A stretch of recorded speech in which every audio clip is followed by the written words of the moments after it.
Hi, my name is Jeremy Woods, and today I want to talk to you about Fragments and Compose. Specifically, I want to talk to you about the migration from Fragments to Compose and the recently added APIs to help this process. Before we get to that, let's take a look at how we got to the current state of the ecosystem.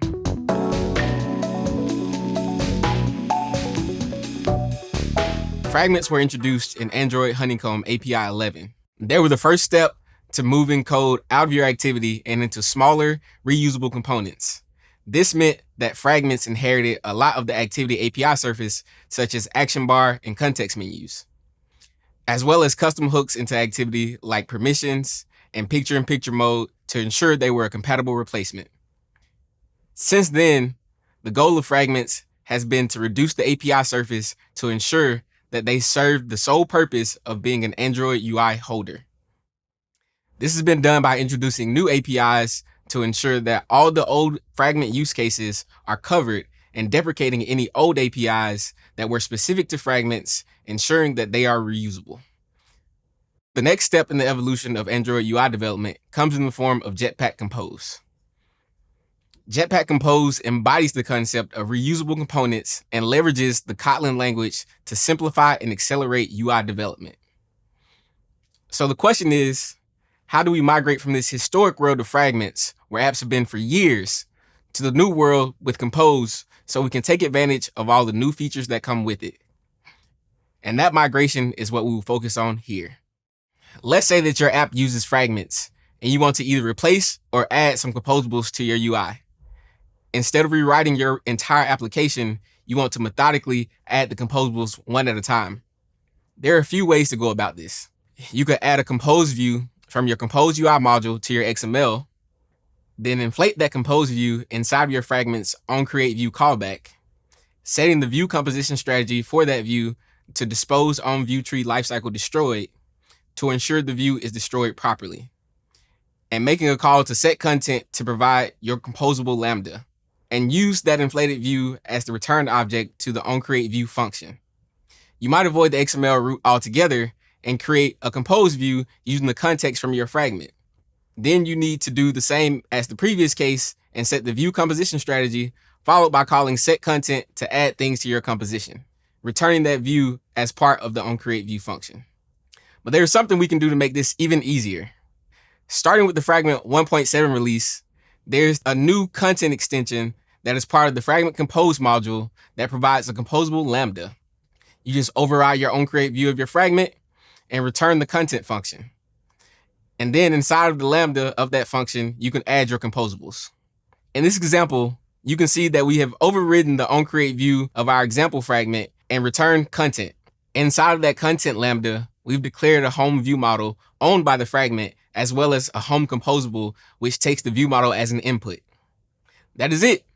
You've now successfully added Compose to your UI, while only needing to change a single fragment at a time. Now that we've handled the case of adding composables to your fragments, what if we want to add fragments to your composition? Let's say that you have most of your app already written in Compose, but there are one or more fragments which you just have not been able to convert. It could even be a third-party fragment which you have no control over, or maybe it is one of yours that you just aren't quite ready to rewrite. How might we go about something like this? We would need to create a fragment container view typed Android view. Find the closest fragment manager. Use the fragment factory from that fragment manager to instantiate a fragment that can survive process death and config changes. Add the fragment to the fragment manager with any initial state or arguments, then handle destroying and saving the state properly. That is a lot of work, so we provided something to make it easier: Android Fragment. Fragment 1.8 provides the Android Fragment composable. By passing in a fragment class, you can have a fragment's UI displayed as part of composition. Here in this example, let's use a simple login fragment. We can pass this login fragment class into the Android fragment inside of a composition, and that's all. Login fragment will be displayed whenever this Android fragment is part of the composition and there's no other work needed. If there's a need to interact with the fragment instance, for example, to provide it with some state from Compose, the Android fragment offers a trailing lambda that provides the fragment instance. In this example, we can call a setOnLogin listener function on our fragment that provides a callback when the fragment completes login. This callback would allow you to update some state in Compose in response to the login state of the fragment changing. In practice, this callback might do something like redirect a user back to home via navigation, and the trailing lambda on Android Fragment offers us the opportunity to bridge the gap between the login fragment and Compose. The Android fragment can also take a bundle as the initial arguments for your fragment. Let's say your login fragment has a previous login username variable that will autofill the username if they previously logged in. Here we can pass in a bundle that contains the previous login username state for login fragment initially, so it will be instantiated with the proper state from the beginning.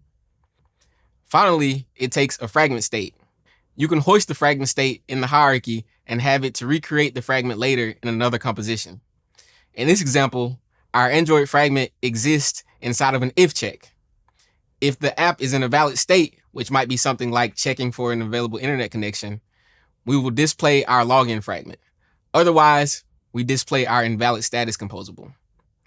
We can hoist our fragment state outside of the if check using the remember fragment state function and passing that state into our Android fragment.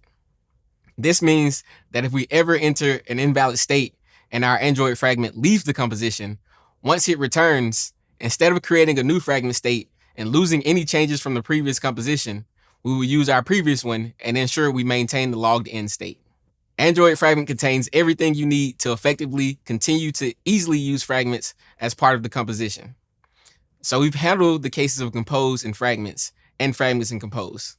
But wait, what if you've been using navigation with fragments and want to add a composable as part of your graph there? In navigation with fragments, a single fragment in the navigation graph is represented on the screen at any given time. What if, instead of displaying the content of a fragment on one of those screens, you want to display a composable? This type of functionality would allow you to slowly swap out your fragments to Compose until you are fully in Compose and ready to migrate all the way to Navigation Compose. To have a composable on the screen instead, you would need to create a wrapper fragment, which would hold the composable content you need to display. Sure, using the Fragment Content API from above, you could write your own custom fragment class that contains your composable, but that would mean each of your composables would need its own unique fragment. In order to make this extensible, you would want to create a fragment that is capable of handling any custom composable function, not just a single unique one.